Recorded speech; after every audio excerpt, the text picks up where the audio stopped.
Real stories of werewolves of Dogman history from your emails, illustrated and animated with the democratizing magic of machine learning AI. Welcome to Scary Stories. My encounters with the Werewolf of Michigan. Dear Scary Stories NYC, I hope this message finds you well. I'm writing to share a series of events that I experienced decades ago after moving to Dexter, Michigan, a small town near Ann Arbor. These experiences, which began when I was a young adult, changed who I've been ever since. And since these are encounters with a werewolf-like Dogman creature, I believe they might be of interest to your audience. My first name is Sarah, and I moved to Dexter in the spring of 1997 from the Atlanta, Georgia area where I had grown up. My move was prompted by my first online relationship, which I naively took far too seriously. I was the first person I knew to get on the internet, and I was the first to get an online boyfriend too. Instead of just seeing it as a sort of a new kind of pen pal, I thought I was in love, and I moved from Georgia, where I'd grown up, to the woods of Michigan just for this guy I had never met IRL. In my defense, it was 1997, and we all still had a lot to learn about the internet in those days. I had hoped to find a fresh start by moving to the peaceful countryside in Michigan, but instead I found myself entangled in a series of creepy encounters with a creature I can only describe as a dogman or a werewolf. But this isn't just going to be a spooky collection of anecdotes, as I actually eventually met and developed a kind of uneasy friendship with the beast. Nevertheless, it does start off with a handful of the strangest and most frightening things I've ever lived through. The first incident occurred just a few weeks after I moved into my small rented house that my mom had helped me find in the woods on the outskirts of Dexter. One night I woke up with a start, feeling uneasy. It was as if someone or something was watching me. The moonlight filtered through the thin curtains of my bedroom, casting long, eerie shadows on the walls. I lay there, trying to convince myself I just wasn't used to my new bedroom yet, but I couldn't shake the feeling that it was more than just that. In those days, I could sleep through thunderstorms, fireworks shows, and family arguments. So if I woke up suddenly that night, it meant something must have happened, which disturbed my sleep.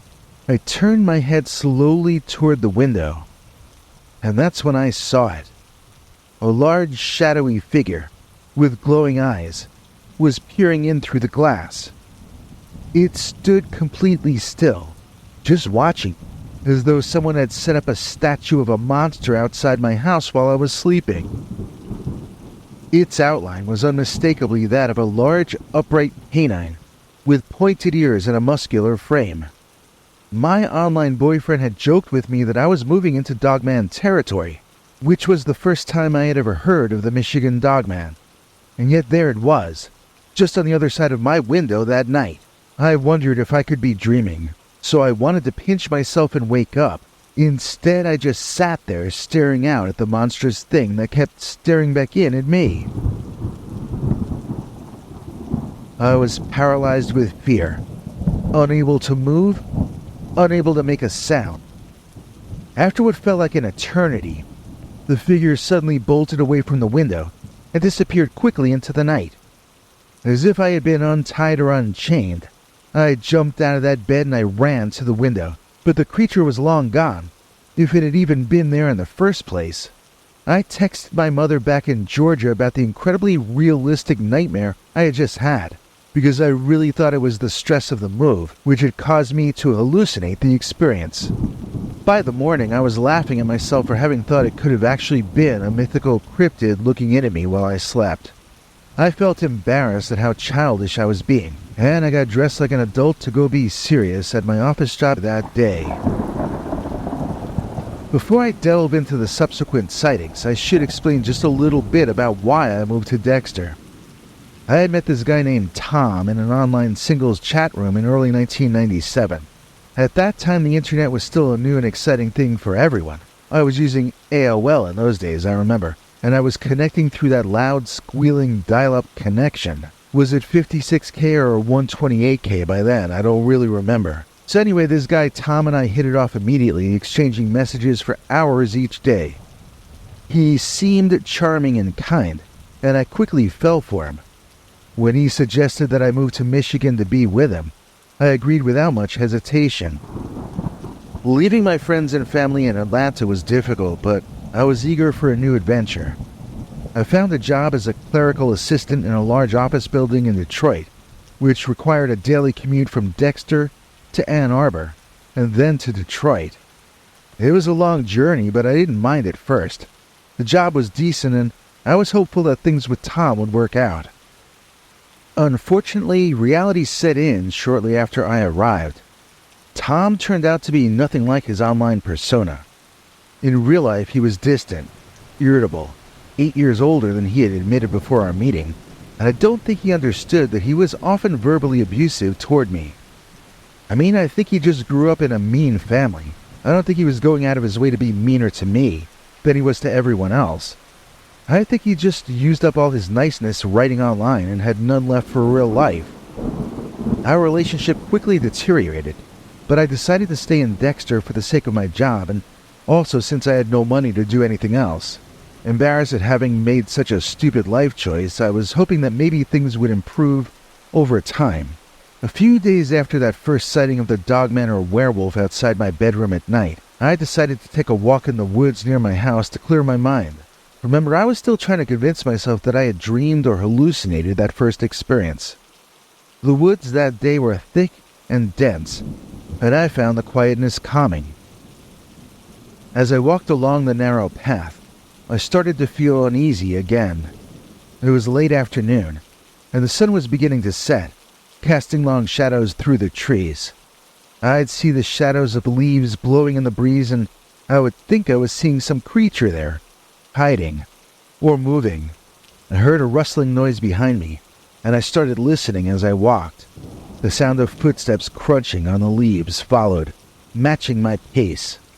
My heart began to race, and I quickened my footsteps, but the footsteps behind me sped up as well. I glanced over my shoulder and caught a glimpse of the same creature from the window, the monster from my nightmare, moving gracefully between the trees. Not only was I seeing it again, but I was seeing it in the fading light of the late afternoon, not in the darkness of 3 or 4 in the morning. Panic surged through me, and I broke into a run, not stopping until I reached my home. I went inside, locking all the doors and windows, and then I double-checked them all, still not feeling safe inside there, still feeling in danger, and still feeling exposed. A week later, I got up extra early because I had an important meeting in Detroit that could potentially lead to a promotion. I dressed up that day to impress the bosses I would be needing to impress, choosing my pencil skirt and a pair of impractical shoes that grabbed all the eyes but were difficult to walk in. Early that morning, as I waited at the bus stop in Dexter, in the darkness, to catch my bus to Ann Arbor, I felt that familiar sensation of being watched. In those days, men were still at least partially guys, so I sort of expected to feel stared at from all angles when I wore a mini-suit to work. The bus stop was deserted, though, and the more I looked around, the less I understood that feeling of being watched. It was still dark out, and the sun was just beginning to rise, casting a soft glow over the horizon. Eventually, there was just enough light that I saw the creature again. I wasn't certain the silhouette was his, until I saw the eyes shine blink, and then I had no doubt who or what that was. It or he was standing at the edge of the woods right across the street from the bus stop to Ann Arbor, Michigan. It was like the late 20th century and the deep ancient pre-human history of the world coming together in one place. Its eyes glinted in the dim light, and it was clearly watching me intently. Feeling pretty scared, I looked at my watch and calculated how long it would take to walk to the next bus stop and get away from this monster. I don't remember the details, but I remember thinking I could make it if I left right away and walked fast. I had not figured in how much longer it might take to walk in those shoes and that skirt, however, and I don't think I was more than 2 minutes into my attempted escape when I realized I could never make it in time. I had to turn around and walk back to the stop I was trying to escape from. I had to go back there, but I was too afraid to even turn around and look back there. I remember standing confused, wishing Tom would come along in his car and rescue me. But I knew Tom would still be asleep at that time of morning. Nobody was going to rescue me. I was going to have to rescue myself. I took a deep breath and I decided to turn around. Nothing doing, I was still too scared to turn around. After another few deep breaths, I finally was brave enough to turn my head and glance over my shoulder toward the spot I had last seen the creature's eye shine emanating from. It was still back there, but now the scene was lit brightly enough that his eyes looked black, not shining. It was still there. My heart pounded, and I turned back around, not wanting to see that thing that was still staring at me. I stood frozen in the street until I could hear the bus arriving behind me. Turning around, I could see the bus approaching, but I couldn't see the werewolf any longer. I minced as quickly as I could over to the bus stop, and I quickly boarded, feeling the creature's gaze on me, until we drove away. I collapsed into a seat, so glad to be leaving that place and heading into the city, which was my turf, and also had 0 werewolves in it. That evening, after a particularly long day at work in which I did not get promoted, although I was chewed out and handed more responsibilities, I walked home from the bus stop in Dexter feeling so dejected and beaten down from work that I had entirely forgotten my frightening experience from that morning. It was already dark and the streetlights cast dim pools of light across the road. As I walked slowly in those loud echoing shoes, I began to feel uneasy. The woods on either side of the road seemed to close in around me, and I heard the unmistakable sound of footsteps walking behind me. I glanced back and I saw that Dogman again, following me at a distance, seeming even taller than it had seemed that morning. Its eyes glowed in the darkness, and it matched my pace, staying just within the shadows. My shoes were slowing me down, making it difficult to walk any more quickly than I was. Tried to stay calm, and I kept moving toward my house. Eventually, the creature stopped at the tree line as I reached my driveway. I rushed inside and locked the door, feeling a mix of fear and curiosity about this strange being. Once I got inside, I looked out a window and I saw it still there, still watching my house. The two of us stayed there for a while, staring at each other through the glass. I wanted to take a shower and get ready for bed, but I didn't want to feel like he was staring at me while I did that.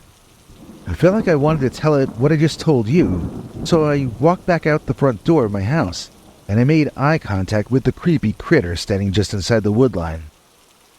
I told it, just speaking in English, that I needed private time, and that I was going to draw all the curtains of my house now.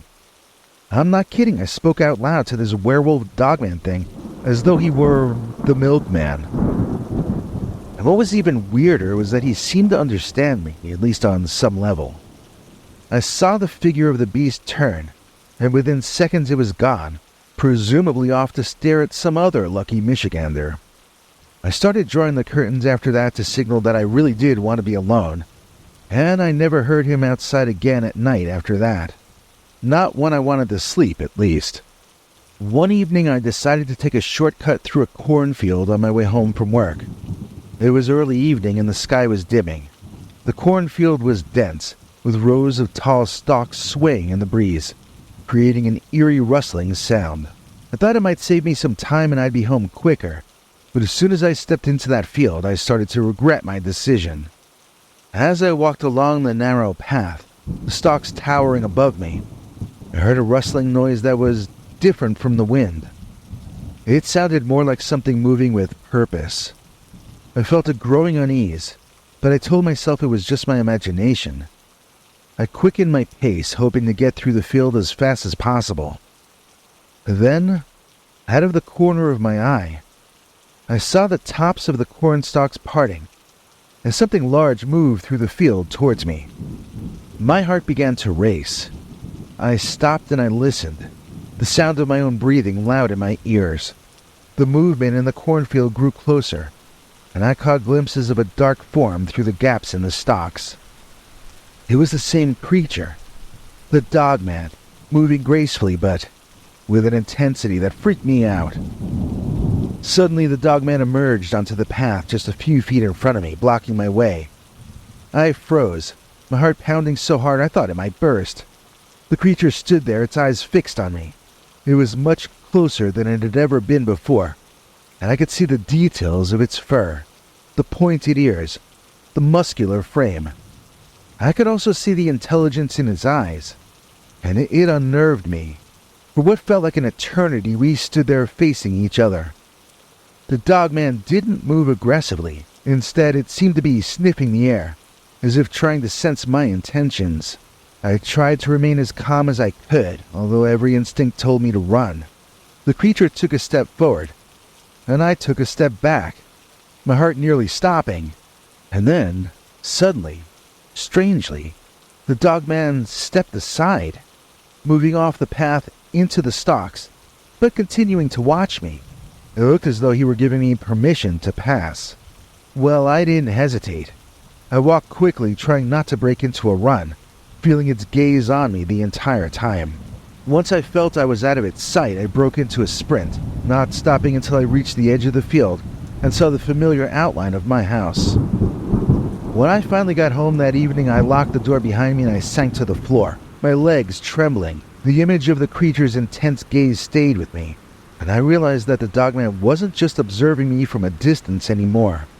It was becoming more curious and bolder in its interactions. I wasn't sure what to make of it, but I was certain of this. My life in Dexter was becoming more complicated and more frightening than I had ever imagined it could be. The following evening, I decided to prepare a picnic for Tom, hoping to mend our strained relationship. I set up everything in my garage, which opened in the back to the woods. As I arranged the food, I felt a sense of unease, as if I were being watched again. I looked up and I saw the creature, standing at the edge of the garage's light. It was closer than it had ever come to my house before, and I could clearly see its wolf-like features and its muscular build. It was watching me intently, and although I was frightened, I sensed that it wasn't there to harm me. I spoke out loud without making eye contact, and I explained that my man friend and I were going to want some privacy that evening. I waited to see if the beast man would get my message or not. After a few tense moments, it turned and disappeared into the woods again, and I hoped that Tom and I would be safe that night. Tom arrived late and in a grouchy mood, but after I showed him the picnic I had set up in the entrance to my garage, we went out back to eat. Things quickly went downhill from there. Tom's mood soured even further. He began to shout at me, throwing the food, and accusing me of ridiculous things I didn't even understand. His anger escalated, and I started to fear that he might become violent. Just as I was about to panic, the creature emerged from the trees, snarling and growling. It stood protectively between me and Tom, who was suddenly terrified. Tom stumbled back and screamed, then ran off, leaving me alone with the Dogman. The creature turned to look at me, its eyes no longer menacing but almost curious. After a moment, it retreated into the woods, leaving me shaken but strangely relieved. After all this drama, I went back inside, trying to process everything that had just happened. The fear that had initially gripped me began to give way to a sense of confusion and wonder. What was this creature? Why did it seem to be watching over me? Despite my fear, I felt a strange connection to it. I decided I needed to learn more about this mysterious being. And more is what Sarah found out, which we'll find out in part 2 right after this. Now it's a sticker sticking to my book, sticking to my wall, everywhere I look, sticking where you like, with some exceptions, nothing to get, it's in the description. I'm gonna call you Scary Sticker Man, yo. Part 2. Building the Bond. Dear Scary Stories NYC, I hope this message finds you well. At your request, I'll pick up my story where I left off last email. After my initial encounters with the Dogman, I began to observe it more closely, and I found myself thinking about the creature constantly. I named it Buddy, but I'll get to that part shortly. One evening, as I was gardening in my backyard, I noticed the Dogman watching me from a distance. It stayed still, its head slightly tilted, as if curious about what I was doing. This time I decided to leave a small offering of food near the edge of the woods, hoping to entice it to come closer. I left a bowl of beef bourguignon I had made, one of my favorite recipes. I wondered if he would be amazed, or just find gourmet food weird. The Dogman cautiously approached the food while I watched from my porch. As it tasted the unfamiliar dish, its expressions changed rapidly, from suspicion to surprise, to this extreme sort of silly happiness. The exaggerated and goofy way it reacted to each new taste reminded me so much of Jerry Lewis and the Nutty Professor that I couldn't help but laugh out loud. That moment of levity made the creature seem more like a curious friend than a monster, and that's when I decided to name it Buddy, after Buddy Love, the character that Jerry played in that movie, or one of them. Eddie Murphy later remade the movie, but I was referring to Jerry Lewis because only he and this creature could twist their faces into such comical positions. So I had gone from fearing for my life because of this creature, all the way to laughing at his facial expressions and giving him a friendly nickname. Believe me, I was surprised, and I was as interested in the fact that this could even be happening as I was by Buddy himself. Encouraged by the progress that I was making with the big bud, I decided to explore the woods more, hoping to learn about his habitat. Did he have any family in the woods? Were there any other undiscovered species living so close to civilization? I brought food with me when I would go to the woods, not always beef bourguignon, intending to leave it as an offering to show my goodwill. One day, while exploring a dense part of the forest so overgrown that it was often difficult to walk, I stumbled upon Buddy watching me from a distance. Instead of fleeing like I used to do, I slowly left the food and backed away. Buddy approached the food cautiously, sniffing it, and then began to eat, showing a level of trust that hadn't been there before. This encounter made me realize that Buddy was becoming more comfortable with my presence. I started to wonder about his life in the forest. Did he have a family? Where did he sleep? These questions filled my mind as I continued my explorations, always leaving food, and sometimes finding small tokens in return. Feathers, stones, and once a shiny piece of metal that looked like it had been part of a child's toy. I tried to read online about this subject, but the only creatures I see people saying do this are Bigfoot or Sasquatch. Dogs don't do the gift exchange thing, but Buddy does. So is he actually some kind of a Bigfoot, and not really a canine at all? He does look like a wolf or a dog in the face, but he walks upright, and he likes to trade items with me. And he liked to trade items with me. I wish I knew what he actually is, or was. I keep talking about him as though he were in the present, with me here right now. In fact, I'm just being careless with my wording, because Buddy's part of my life is entirely in the past. I wish that were not the case, but it is. I also sometimes talk about great thinkers of the past in the present tense too, so it's just a weird thing about me. I don't seem to accept that time does move forward, I suppose. At any rate, I did a lot of exploring during that period, excited to learn whatever else there was to learn from those Midwestern woods. During one of those explorations, I found a small clearing that looked like it might be Buddy's resting place. There were signs of a makeshift bed of leaves and grass. It was both eerie and fascinating to see this possible side of Buddy's life. Made me feel even more connected to him. Again, it looked like what people describe suspected Sasquatch bedding to look like. I brought one of the neighbors, a gruff older gentleman named Smith, out to see what I thought might be a Dogman or Bigfoot nest. He told me it looked as though a homeless person might have been sleeping there, and then he turned around and went back home. Maybe he was right. He had lived his entire life by those woods, and I was a newcomer. But then again, he had never seen a Dogman. Well, I had not only seen one, but I had developed a relationship with it. So maybe Mr. Smith just didn't have eyes to see, I don't know. One particularly memorable day, I decided to venture deeper into the woods than I had ever gone before. As I walked, I found myself in a part of the forest that was incredibly dense. with towering trees and thick underbrush. The air was cool and damp, and the only sounds were the rustling of leaves and the distant calls of birds. Suddenly I heard a rustling behind me. I turned to see Buddy, his eyes glinting in the dappled sunlight. He was watching me, but this time there was a softness in his gaze. It felt as though he were inviting me to follow him. Then he turned and walked away.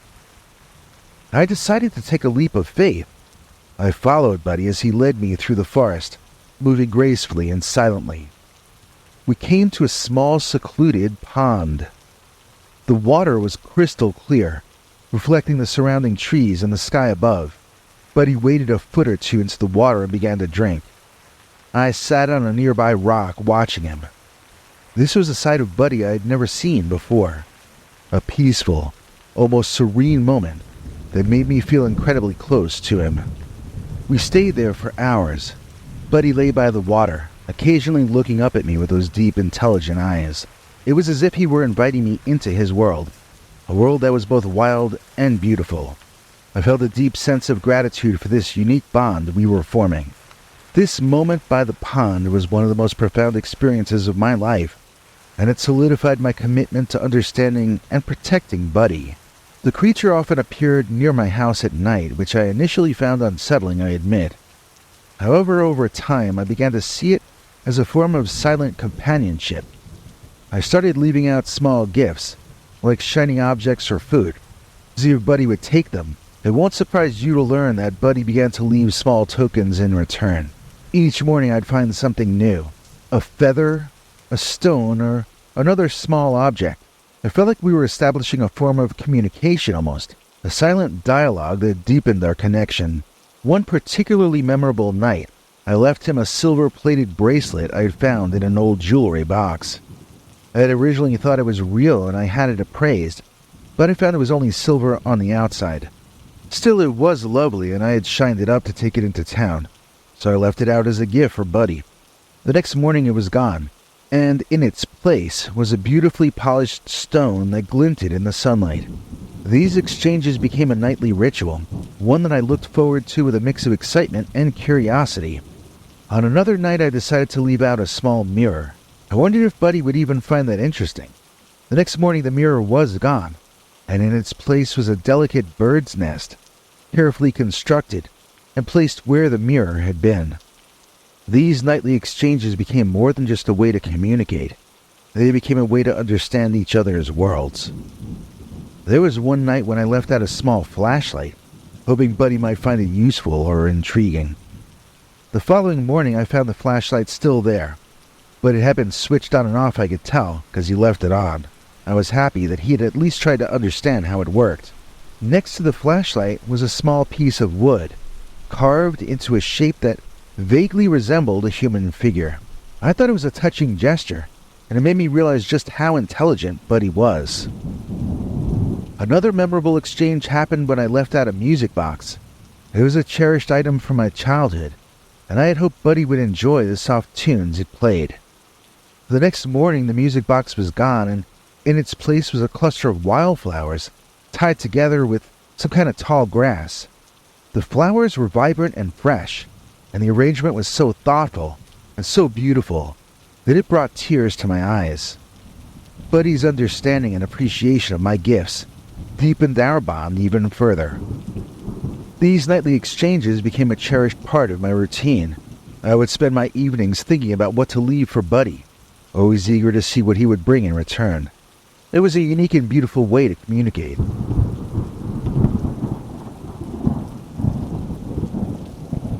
One afternoon, I saw Buddy by a river, seemingly trying to catch fish. It was a warm day, and the sun cast light through the trees, creating a serene scene. As I watched, I noticed that Buddy was struggling. He kept favoring one leg, and he was clearly having difficulty maintaining his balance.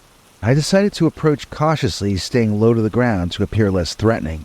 When I got closer, I saw that Buddy had a deep wound on his leg. It looked like it might be getting infected. My heart ached for this creature. I remembered the story of the lion and the thorn, and I decided I would help Buddy, hoping that my act of kindness would be accepted.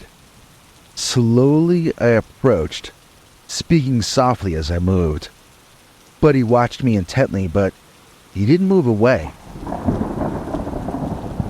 I was wearing a long t-shirt that day, which I tore up into strips that I could use as bandages. Then I managed to get close enough to clean and dress his wound. Buddy did wince, but he remained still, as if understanding that I was trying to help.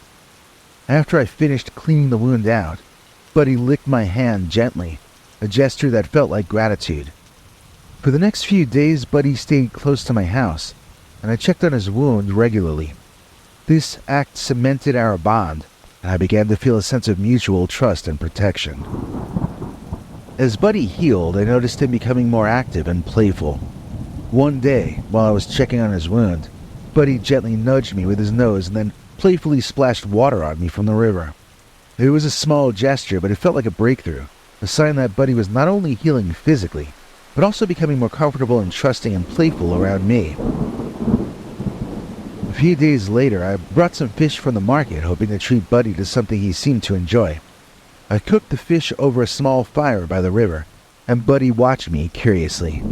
When I cooled a plate of it down enough to dog temperature, and I offered him the cooked fish, he sniffed it cautiously before taking a tentative bite. His eyes lit up with that silly happy face again, and he devoured the rest eagerly. Sharing this meal by the river felt like a bonding experience, further strengthening our connection. One evening when he and I were hanging out by the river, Buddy surprised me by bringing a fish that he had caught himself. It was a small wriggling thing, and he placed it at my feet with a look of pride. I praised him and I gently took the fish, showing him how I clean and cook it. He watched intently, as if he wanted to learn. That night we shared the meal, and I felt a deep sense of camaraderie with my dinner companion named Buddy. One night I was walking home from the bus stop when I noticed a man following me. His intentions felt wrong, and my heart raced with fear. I quickened my pace, but he matched it, closing the distance between us. Just as I was beginning to panic, Buddy appeared from the shadows, snarling and growling. The man froze, his face turning pale, and then he turned and ran off into the night. I prided myself in those days on knowing everybody who lived in that area, but I never saw that guy before or later, and so he wasn't from around there. Buddy stood protectively between me and the direction the man had fled, his eyes scanning the surroundings for any further threats. I felt an overwhelming sense of safety and gratitude when he was around. Buddy had not only accepted me, but had also taken on the role of my guardian. From that night on, I felt no doubt that I could rely on Buddy to watch over me. Following that incident, I felt an even deeper bond with this creature. He would often accompany me on my walks, staying hidden in the shadows, but I knew he was nearby. I found comfort in his presence, and I began to feel a sense of peace that I really hadn't felt since I moved to Dexter. One evening, I decided to sort of test Buddy's protective instincts. I walked a different route home, one that took me through a darker, less familiar part of the woods. Sure enough, Buddy appeared, moving silently beside me.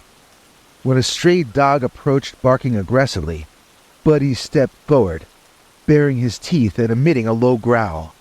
The dog quickly backed off and Buddy turned to me, his eyes softening as if to say, "You're safe now." He always had my back. Buddy's protective nature extended beyond just physical threats. One night there was a severe storm and my power went out. Alone in the dark, I felt a surge of anxiety. Suddenly I heard a familiar sound at my door, Buddy's gentle scratching. I opened the door to find him standing there, drenched but calm. That was the one time this huge man-like dog beast came into my home. He stayed with me through the storm, his oversized presence providing a comforting reassurance that everything would be all right soon. The second the rain stopped, though, and the sun came back out, he begged to go back outside as well, and I never again had him inside my house. During another walk, I stumbled and twisted my ankle. Buddy appeared almost immediately, his eyes filled with concern. He nudged me gently, helping me to stand. Then he stayed close, supporting me as I limped my way back home. His concern and willingness to help touched me deeply.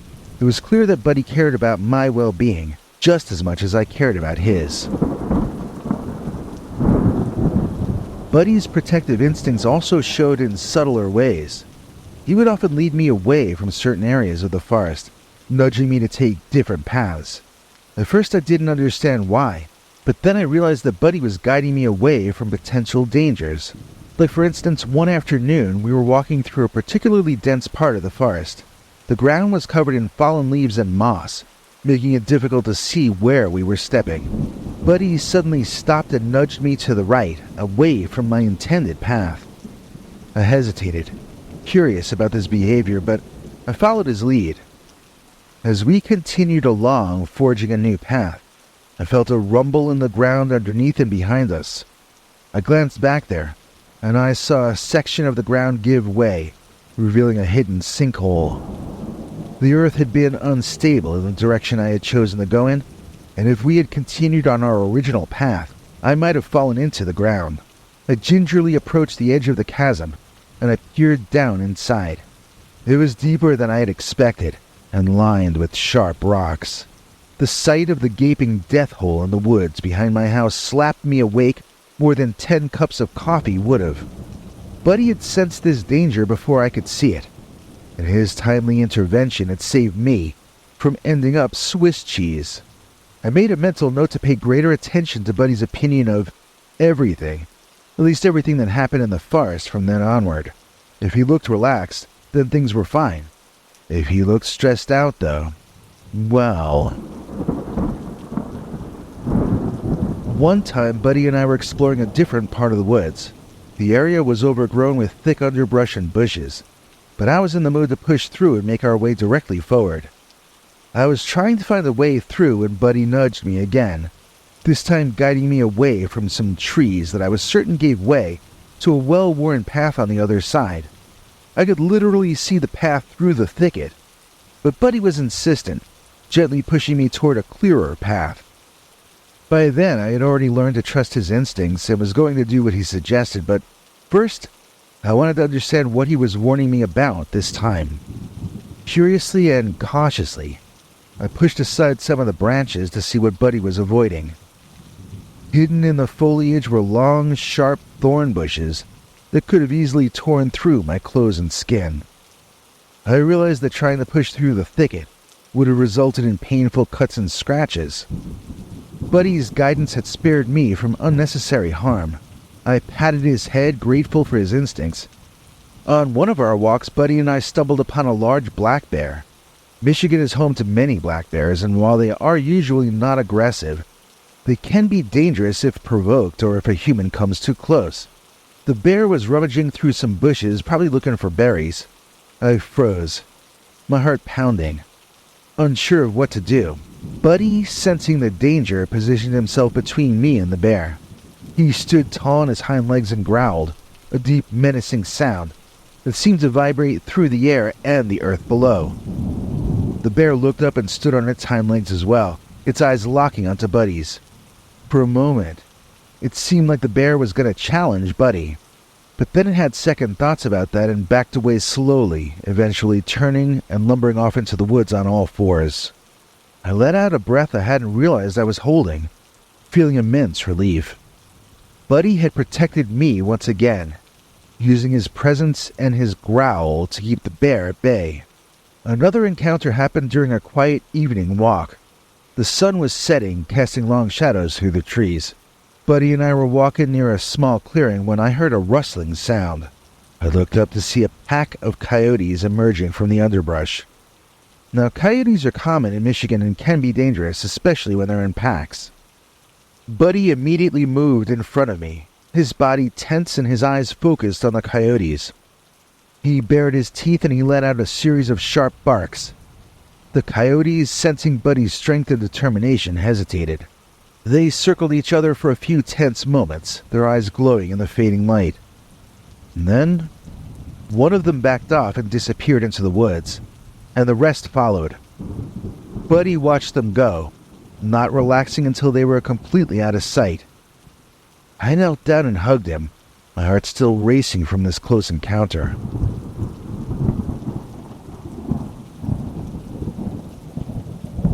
I remember one crisp autumn day when Buddy and I were walking along a well-trodden path. We heard a series of hisses. I looked around and I spotted them. A pair of eastern Massasauga rattlesnakes coiled near a rock. These venomous snakes are native to Michigan and their bite can be very dangerous. The snakes were hidden in the fallen leaves and were almost invisible until they started to rattle. Buddy nudged me backward, his eyes fixed on the snakes. He growled softly, a warning that kept me rooted to the spot. The snakes, sensing they were in danger, slowly slithered away, their rattles still echoing in the quiet forest. I realized how close I had come to stepping on them and possibly getting bitten. Buddy's quick actions had once again saved me from danger. But one of, if not the most unnerving encounter, happened on a foggy morning. It was either a holiday or the weekend, and Buddy and I were walking through a part of the forest that we didn't visit often. The air was thick with mist, and visibility was low. Suddenly Buddy stopped, his ears perking up, and his body tensing. He growled softly, and I followed his gaze, trying to see what had caught his attention. Through the fog, I saw several small humanoid figures with disproportionately large heads.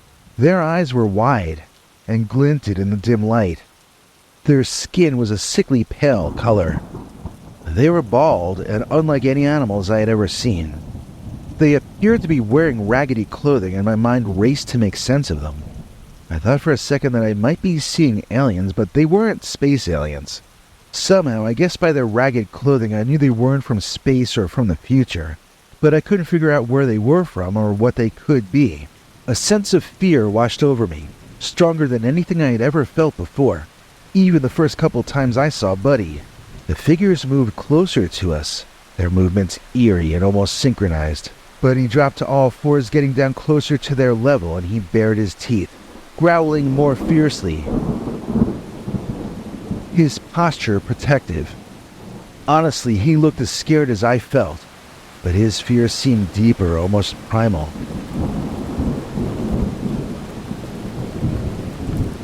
I felt an overwhelming urge to flee, but my legs were rooted to the spot. I knew I was safer with Buddy than anywhere else on the planet. The strange humanoids stopped a few feet away, their eyes fixed on Buddy. They made no sound, but their presence was oppressive. Buddy and I were both trembling, and I could feel my heart pounding in my chest. Just when I thought I couldn't stand it any longer, Buddy let out a series of sharp barks and lunged forward. The creatures flinched and slowly backed away, disappearing into the fog, as silently as they had appeared. Buddy remained on high alert until they were completely out of sight, his tail puffed out, and his fur standing on end, for minutes after we couldn't see the creatures anymore. Certainly if he wasn't ready to move on, I wasn't either. I still don't even understand what those things were, who we encountered that night all those years ago. Have you ever heard of creatures that look both human and animal, both space alien and homeless person? Buddy had protected me from an unknown, inexplicable threat that neither of us fully understood, and I still don't understand to this day. We quickly left the area, and I couldn't shake the feeling that we had just survived something truly otherworldly. That encounter left a lasting impression on me, obviously. Buddy's protective instincts were incredible. He kept me safe from dangers I didn't even know existed. He taught me to trust his guidance. Our bond grew stronger with each experience, each danger averted, and each moment of trust. I realized how lucky I was to have Buddy by my side, guiding and protecting me through the wilds of Michigan. Feeling safe with him and determined to understand Buddy even better, I decided to spend the night in the woods. I brought a blanket and some food, setting up a small campfire in a clearing. As the fire crackled and the stars twinkled overhead, Buddy approached and sat near me, maintaining a respectful distance. We shared the food, and not for the first time, I felt a sense of peace in Buddy's presence. We played a bit, with Buddy playfully chasing after sticks I threw and bounding back to me with surprising lightness. The bond between us grew stronger with each passing day.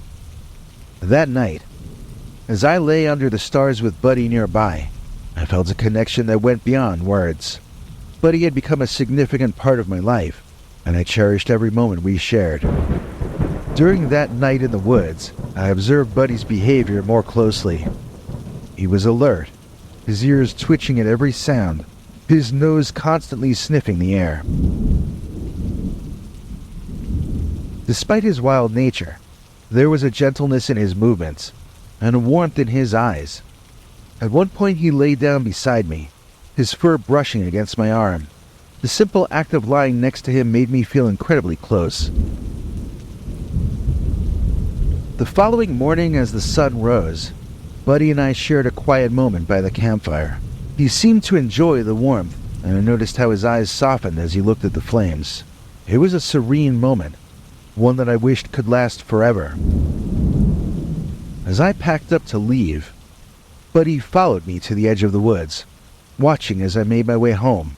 The bond we had formed felt really unbreakable.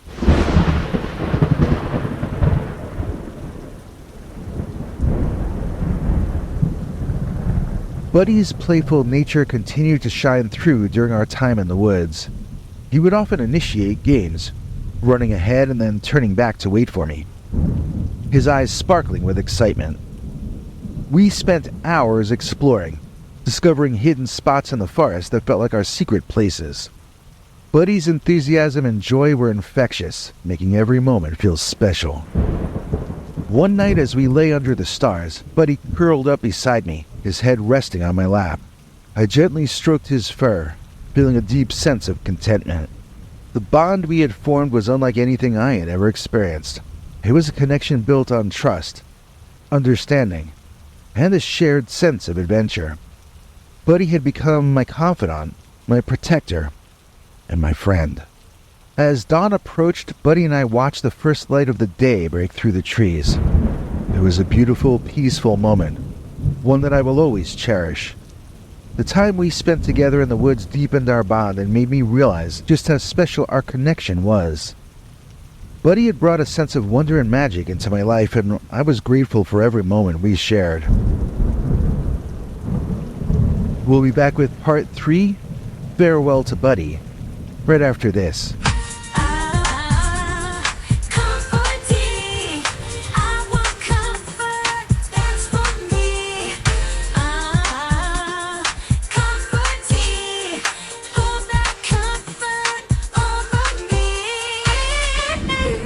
Find that link in the description, honey. Part 3, The Friendly Werewolf of Michigan. Dear Scary Stories NYC, I wanted to share the final chapter of my experiences with Buddy, the dogman I made friends with in Dexter decades back. This part of the story is bittersweet, as it marks the end of our time together. Buddy and I had established a routine where we met at the edge of the woods each evening.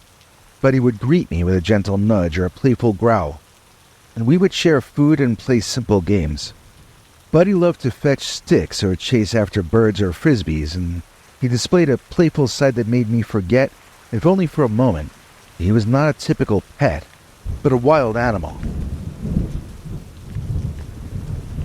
Those moments brought a sense of normalcy to my very weird life, so I really cherished them at the time. Each evening as I walked to our meeting spot, I felt a sense of anticipation. Buddy's presence had become a comforting constant in my life. When I reached the edge of the woods, Buddy would often be waiting already, his eyes lighting up when he saw me. We would spend hours together, exploring the forest, playing games, and just simply enjoying being next to each other. One evening I brought a new toy for Buddy, a sturdy rope. I wasn't sure if he would understand the game of tug-of-war, but to my surprise, he caught on quickly. We spent the next hour playing, Buddy's strength and enthusiasm making the game both challenging and fun. His playful growls and the gleam in his eyes showed just how much he enjoyed our time together. He was much, much, much stronger than I was, but sometimes he would let me win. Buddy's playful side continued to emerge as we spent more time together. He would pounce on leaves, chase after small animals, and even sometimes playfully tackle me to the ground. His antics brought laughter to my days and helped me cope with the loneliness I often felt. I began to see Buddy as more than just a guardian. He had become a friend and a companion. One particularly memorable day, we discovered a patch of wildflowers in the forest. Buddy seemed fascinated by the vibrant colors and scents, and he playfully rolled around in the flowers, covering himself in petals. I laughed at his antics and I joined him, lying on the ground and looking up at the sky. It was a moment of pure happiness, reminding me of the simple joys that life can sometimes offer. Buddy also enjoyed playing in the snow and playing with water. Whenever we came across a stream or a pond, he would splash around, trying to catch the reflections on the water's surface. His playful energy was infectious, and I often found myself joining in, feeling like a child again. These playful moments are what I remember most about him. His playful nature extended to our daily walks, too. He would often run ahead, hiding behind trees and then jumping out to pretend surprise me. His playful antics never failed to make me smile. One day, while exploring a new part of the forest, Buddy found an old abandoned treehouse. He eagerly climbed up, his curiosity getting the better of him. I followed him up and we spent the afternoon exploring the old treehouse, discovering old toys and remnants of its previous occupants. It was a weird and magical experience, one that felt like stepping back in time. Buddy's excitement and curiosity made the adventure even more special. One evening, though, Buddy appeared unusually agitated. He kept circling around me and making urgent noises. I sensed he was trying to warn me about something. Moments later, I heard the distant sound of an approaching storm. Heeding Buddy's warning, I quickly gathered my things and headed home. The storm hit shortly after, and I was grateful for Buddy's protective instincts. His ability to sense danger and warn me reaffirmed the strong bond we shared. Buddy's warnings weren't limited to natural disasters either. On another occasion, we were exploring a part of the forest I was unfamiliar with, when Buddy suddenly stopped and growled lowly. I followed his gaze and saw a large snake slithering nearby. Once again, Buddy's alertness and quick response allowed us to avoid a potentially dangerous encounter. One day, Buddy stopped appearing at our usual meeting spot. I searched for him, fearing the worst. Found signs of a struggle near the edge of the woods. Tufts of fur, deep claw marks on the trees. My heart sank as I realized Buddy might have been injured or possibly captured by hunters. Despite my efforts, I never saw Buddy again. The loss was pretty overwhelming. I felt a deep emptiness without him. I continued to visit the woods for some time afterward, leaving food and gifts in the hopes that Buddy would return. But weeks turned into months, and there was no sign of him. Although I never saw Buddy again, the time we spent together is something I will never forget. In the weeks following Buddy's disappearance, I searched tirelessly. I spoke with local hunters asking if they had seen any unusual creatures. Most dismissed my questions, but a few mentioned seeing a large bear-like creature near the edge of the forest. Their descriptions did match Buddy. I couldn't shake the fear that he had been hunted. One evening while walking through the forest, I stumbled upon a small hidden clearing. In the center was a large tree with deep claw marks on its trunk. Around the base of the tree, I found several of the small tokens I had left Buddy over the years. It felt like a secret place, one that Buddy had created just for us. Standing there surrounded by these memories, I felt both a profound sense of loss and a deep gratitude for the time we had gotten to share. The pain of losing Buddy was immense, but the memories of our time together provided a source of comfort. I often found myself returning to our favorite spots in the woods, reminiscing about our adventures and the bond we had once formed. Each visit brought a mix of sadness and joy, but it became increasingly clear that I was not going to be able to bring him back. As the seasons changed, so did my perspective. I began to see Buddy's disappearance not as an ending, but as a new chapter. I took comfort in the knowledge that he had been part of my life, that our friendship had made a lasting impact on both of us.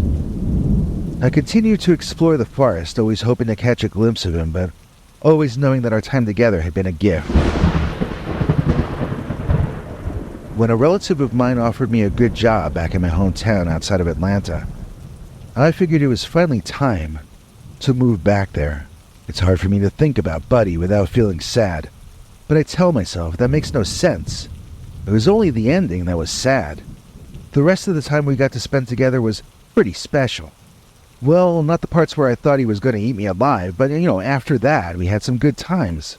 I'm still not sure what he even was in terms of his species, but I know who he was, in terms of his heart and his character. And in that sense, Buddy was my good friend. Goodbye to Buddy, the friendly werewolf of Michigan.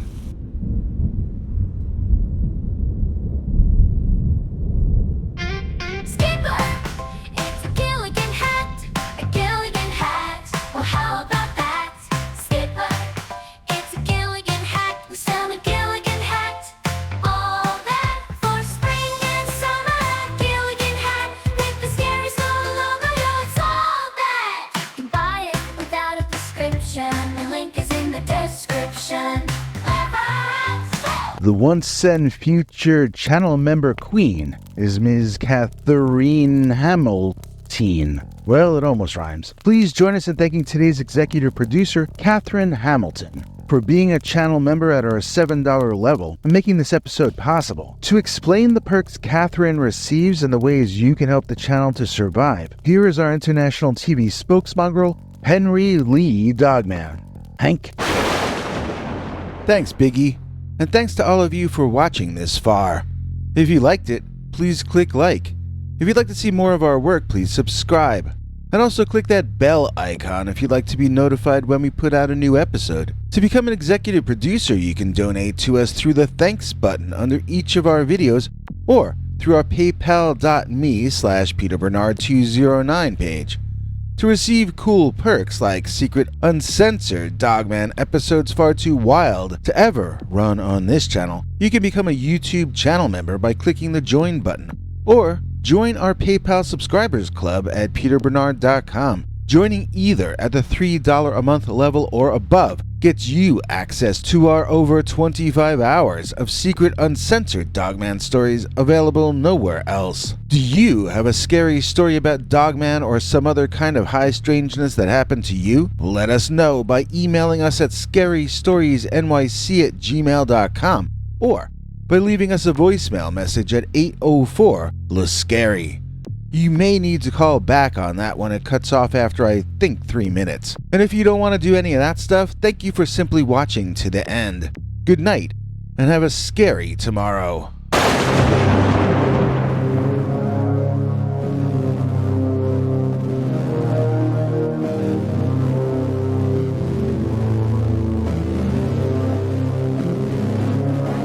Come back for more scary stories.